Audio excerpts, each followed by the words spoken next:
لیدونکو سلام ستړي مشه درنو لیدونکو نن په افغانستان کې د اسد یا زمري 24مه چې د افغانستان د ازادۍ د درېیمې کلیزې سره برابره ده. درنو لیدونکو د کابل ښار ته په زرګونه خلک راوتلي د دغه ورځې د جشن د لمانځلو لپاره. درنو لیدونکو د دغه خلکو سره به مرکې لرو او د دوی احساساتو به اورو. هیله ده تر وروستۍ شېبې راسره ملتیا وکړئ.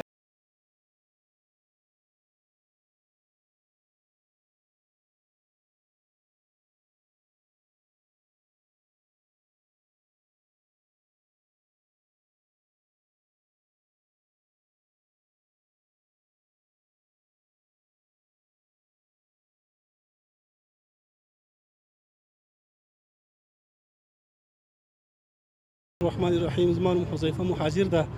نو فی الحال د بغلان ولایت اوسیدونکی کابل ته چکر راغلی یو.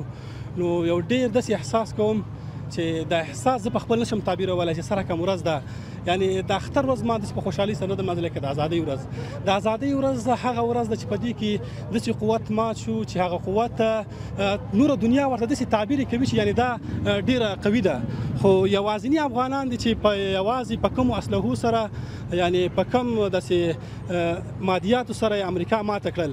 په دغې ورځې باندې باید امریکا په خپل اقرار وکړي، د هغوی متحدین هم اقرار وکړي چې موږ په افغانستان کې مات شو، د افغانستان نه سرماتې وتلو. او په دې باندې دوی اقرار وکړي چې افغانستان خلک ویاړمن خلک دي او دا د دې توان لري چې خپلواکي لاسته راوړي او رایه هم وړله. نو او بل د جهاد د خاطرونه ډېرې خاطرې شته او یوه خاطره یې دا ده چې د ملګرو مجاهدینو هغه سختۍ هره صحنه هره لحظه که سړی یادوي سړي ته یو درد احساسیږي چې ډرون ویشتل په خطونو کې په ولږې سره وختونه تیر کړل. دا د جهاد د لویو خاطرو څخه نه دي. یعنی یوازیني مجاهدین ول چې په ډېرو سختو شرایطو کې د امریکا ډرون طیارو ته B-50 ته سینې سپر نیولې وي او د هغې په نتیجه کې سپین اسلامي محمدي بیرغ په ټول افغانستان باندې ورپوه. کاري صاحب ډېره مننه. نن په ډېران پروسکیلو د خلکو سره فلسطین بیرغونه هم لیدل کېږي. د هغو مسلمانانو لپاره څه پیغام څه دی؟ دا مسلمانان خپل یووالی ښیي. که د دنیا په هر کونج کې مسلمان ته درد رسیږي نو بل مسلمان کې خفه کېږي. د فلسطین قضیه دا یو لویه دردونکې قضیه ده چې پکې په زرګونو په لکونو مسلمانان زخمیان او شهیدان شول. دا باید هیڅ مسلمان د خپل تصور او له ذهن نه ونه باسي.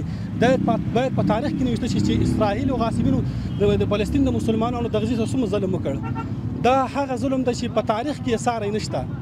باید مسلمانان په دې پوه شي او باید متحد شي، خصوصا جزیرة العرب چې څه دپاره په دې باندې دی ودې دي چې یوازینی فلسطین یې تنها پرېښی ده او یهودان یې اشغالوي.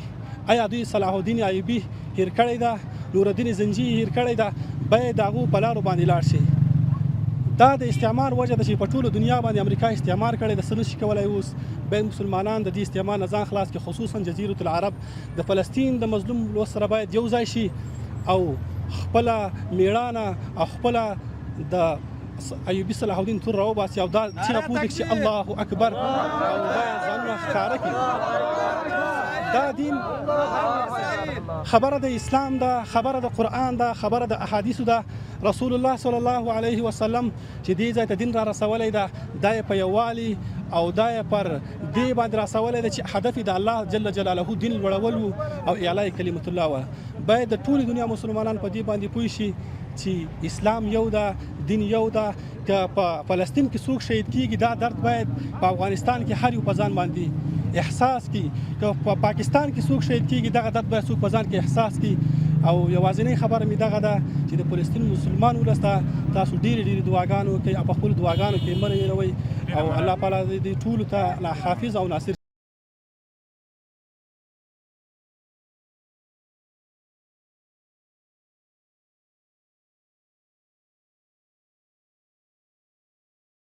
ښه راغلاست. د همدغه ورځې د لمانځلو لپاره یو ځوان هم راوتلی دی. د ده احساسات اورو. سلام ګرانه، ستړی مه شې. لومړی د خپل ځان معرفي کړه. وعلیکم السلام. سردار ولی یم د هلمند ولایت څخه.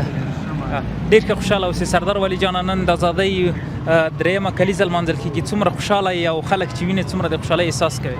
والله بس د دې څخه د خدای جل یو ډېر ښه نظام دی. بلا د خوشحالۍ او خپل په کاله کې سړی نه ځایېږي. نو بلا د دې څخه بس خدای جل څخه یو ډېر راضي یو. ډیره مننه. د جمهوریت وخت د ازادۍ ورځې لمانځل مراسم دې لیدلي وو که نه؟ نه هغه بس مونږ چې په هلمند کې وو هلته په وطنو کې وو، بس والا د دولت سره مې چندانې کار نه وو. نو اوس څومره خوشحاله یې او دغه 3 کلونو کې دې څه پرمختګ کړی دی د هغه په تړاو راته ووایه.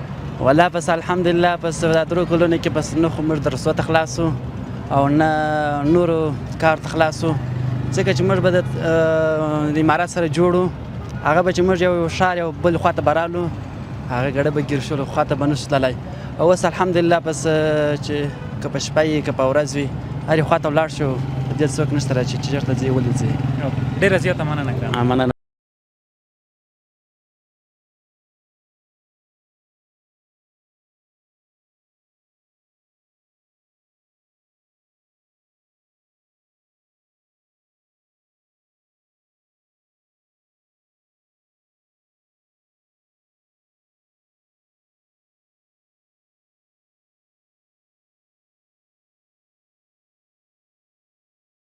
موږ ټول افغانستان په دا خوشحاله چې خارجان نشته، ګرده خوشحاله د امارات سره چې داسې امنیت یې ورته ګرده خوشحاله یو.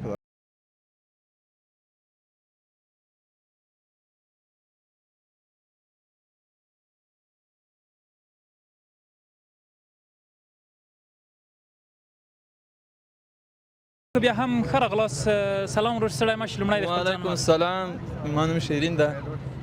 ټول د ولس ته مبارکي وایم د دې ازادۍ په خاطر سي روغ جوړ به وای. ډېره مننه. نو څنګه خلک نن بازارونو ته راوتلي د خوشحالي لمانځي، له کومې ستونزو مشکلاتو څخه به نه مخ شوي؟ نه شکر الحمدلله ډېر ښه ورځ ده، ډېره ښه د ازادۍ ورځ ده، ډېر خوشحاله یو. خدای دې هر کله وکړي چې داسې امنیت داسې سوله پاتې شي. 3 کلونه تیر شول، له کومو ستونزو مشکلاتو سره مخ شوي او څومره پرمختګ دې کړی؟ شکر الحمدلله کومه ستونزه هېڅ مشکل نشته، ډېر څه موږ څه په زړه کې ارمانونه ما پوره سوي دي. او نوره دې غوښتنه څه ده؟ نور مې غوښتنه دا ده چې ټول مسلمانان د دې ورځ مبارکي ووایي، دا ورځ باید ښه ولمانځي، ټول ته ډېره مبارکي وایم د دې ورځې.